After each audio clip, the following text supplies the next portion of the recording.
pag-usapan natin ang scientific na pagkamit ng pangarap natin. Base ito sa mga binasa kong libro ng mga successful people sa mga industries nila, lalo na sa network marketing. Okay, so itong visioning at saka goal setting nakatutok dito sa gusto nating results. Good result. Actually, yun nasa vision natin, yun nasa dream board, nasa vision board, yun ang results na gusto natin, tama? Yun ang gusto natin. Pero paano ba kamit yun? Ito yung explanation. Kailangan maintindihan natin yung energy. Everything is energy. Tama? Pag yung energy, paulit-ulit na nangyayari, nagiging frequency. At sa kanya, paulit-ulit na nangyayari, nag-produce siya ng impact, yun ang vibration. Kaya itong araw nito, ito yung vibration. Intindihan niyo? Ito yung vibration ng araw. Different vibration yan kasi umipit na. Through vibration, dahil sa frequency natin, mararating natin mga depende sa frequency. Kung frequency mo, higher frequency o lower frequency. Kasi sa buhay natin, naghahalo ang higher at saka lower frequency. So, ano ba yung mga frequency na ito? Generally speaking, ang mga frequency na ito sa taas ito, frequency of faith, frequency of hope, frequency of love. Pag meron kang love, meron kang hope, meron kang faith, mataas na level ng frequency na yun. At posibleng makuha natin yung good result. Kasi meron tayong love, we live in love, we live in hope, we live in faith. Pero kung ang frequency natin ay frequency of fears, takot, frequency of worries, then frequency of doubts, malaki ang posibilidad na hindi lang tayo magkaroon ng present result, bababa pa yun, babagsak tayo. Kaya magkakagulo ang pamilya, di ba? Isa pa, nagkahiwalay ang mag-asawa, nagkasiraan ang buhay. Bumaba yun, tama? Kasi dati magkasama sila, present result, di ba?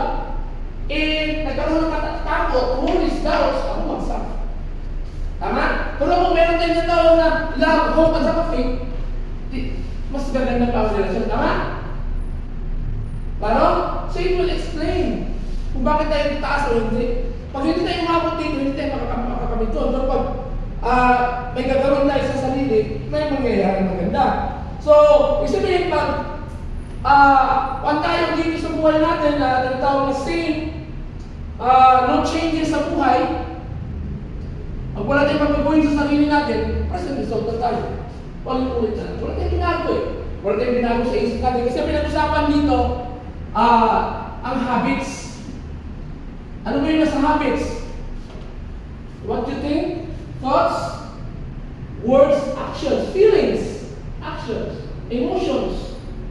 So dapat namumonitor natin yung ating habits. Habits kasi nakasanayan.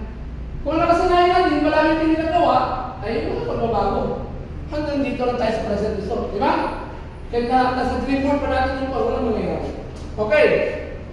Pero kung may mapag-uwiin tayo sa sarili natin, nagkakaroon tayo ng good changes, mga good changes sa sarili natin, kasi natutunan natin yung tinatawag na faith, hope, and love sa buhay natin, ina-actualize natin, sa negosyo natin, may integrity tayo, hindi tayo nagdadala, di ba? Talagang sinasabi natin totoo, hindi tayo nagsisinungaling. So, sabihin, good vibration yun. Kasi makamit natin yun. Pero kung nagsisinungaling lang para mabentahan lang, ay hindi bad vibration yun.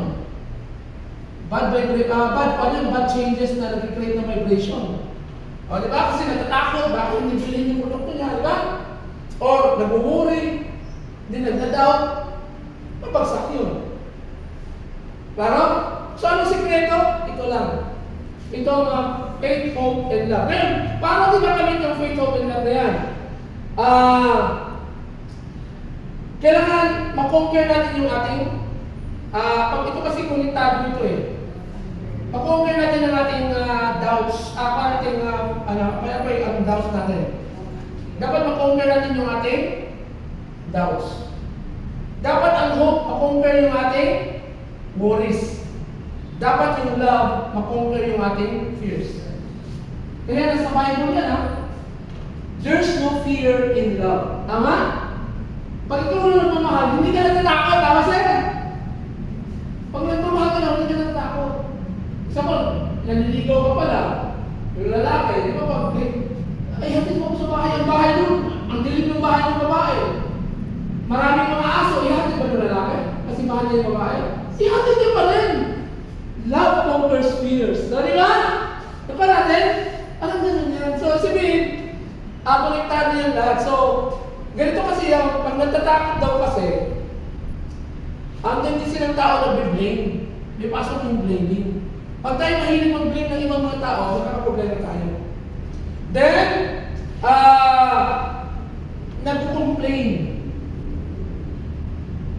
Complaining. Then, justifying mistakes. Pag mahilig tayo mag-justify ng mistakes natin, tama ano yung ginawa ko. Minajustify natin yung mali natin, hindi natin makita yung mali natin, babagsakin tayo. So ano ngayon? Gawin natin yung kabaliktaran. So, dapat may faith tayo. Kailangan meron tayo natawag na learning. Learning from mistakes and failures. Kaya matuto tayo sa mga mali natin. Hindi pwede, hindi ka matuto. Kasi pag hindi ka matuto, babagsak ang frequency mo. O diba? So, pero kung natuto ka, because of faith, gano'n. Then, focus on having solution. Focusing on solutions. So, imbis na mag-worry, mag-complain, di mag-focus sa solutions sila para umangat. Tama? Then next, inside-out development. Pag nag-lab ka kasi, nag-develop yung inside-out. Inside-out personal development. Kaya mahalaga ang personal development kung gusto natin mabago yung ating mga buhay, kung gusto natin makamit yung ating mga pangarap. Kailangan may change kang gagawin sa sarili mo. Kung dati hindi ka nagbabasa ng libro, dapat matuto ka na magbasa ng libro. Okay? At siyempre, pag nakita mo, kailangan yung tulungan na magbasa ng libro, tulungan mo. Tulad yan, nagbabasa ko ng e-book sa computer. Ano katungayan ko, misis ko, ayaw nyo magbasa ng e-book. So gusto niya sa real, piniprint ko. Pinrint ko yung mga libro para sa kanya. Pinrint ko yung mga e-book. Okay? So, magtulungan tayo, parang gano'n. So again, ang solusyon, kung gusto natin makamit yung pangarap natin, yung desired future good result, yung nasa dreamboard natin, ito muna ang gawin natin sa sarili natin. Ito muna. Kailangan palagi ng happy. Mayroong faith, hope, and love sa buhay natin. Pero sa buhay, ito nangyayari sa buhay natin, ganito eh. Di ba, magaling naman tayo minsan? Di ba, gano'n? Kung dapat, pataasin natin sa sarili natin kasi whether we like it or not, kaya na natin kontrolin yung emotion natin. Okay? Kaya may kasabihan, trust your feelings, control your emotions.